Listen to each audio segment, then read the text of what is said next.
Alors, bonjour, bon après-midi, bonsoir et salut pour tous, tout et chacun de son rang social. Bienvenue dans cette nouvelle tutoriel qui va vous montrer les étapes à suivre pour calculer les angles avec le QGIS. Pour mieux voir tout ça ensemble, allons aller à large. Je vais inviter ceux qui n'ont pas encore s'abonner sur la chaîne de s'abonner, de liker les vidéos, de faire des commentaires pour ne pas rater de prochaines vidéos. Comment pouvons-nous procéder pour faire tout cela?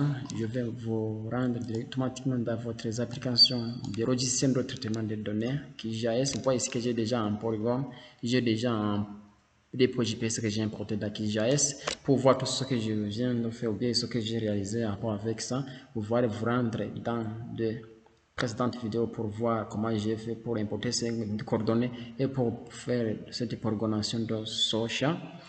Et puis, une fois que vous voudrez calculer alors les angles, vous voyez que je devais mesurer tous ces angles-là. Je vais ramasser que je suis dans le champ, dans l'entité que je vais calculer. Et puis, je vais me rendre ici cet outil.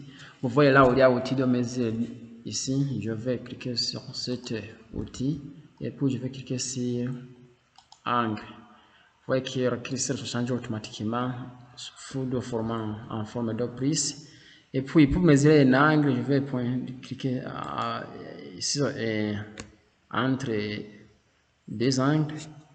Je vais mesurer par exemple cet angle 2. Je clique sur l'angle et puis je continue en face de l'angle. Vous voyez que j'ai déjà ici un angle de 103,64 degrés. Et puis je peux fermer. Je peux l'écrire ou bien la saisir dans un emplacement, sauf s'il a un carnet d'autres si je voudrais le confisquer. Si je voudrais mesurer aussi cet angle, je clique ici et puis je clique dans l'angle. Et puis je clique, vous voyez que j'ai déjà 18,140 degrés. C'est-à-dire que j'ai mesuré cet angle-là. Ce n'est que mesurer l'angle arrière, j'ai mesuré l'angle ici. Si je voudrais mesurer aussi cet angle, je clique ici, et puis je clique, et puis je vais faire le tour comme ça. Vous voyez que j'ai déjà ici un angle de 121 à 93. Comme on mesure aussi les autres angles, les mesures restent toujours les mêmes, sans pour autant oublier qu'on ne peut pas saisir ici ces angles automatiquement, sauf seulement qu'on peut les écrire dans un emplacement quelconque, et puis les mettre aussi la mise en page de l'importation de ce schéma, ou bien de ces données dans la mise en page pour les enregistrer sous format PDF ou bien sous format de image.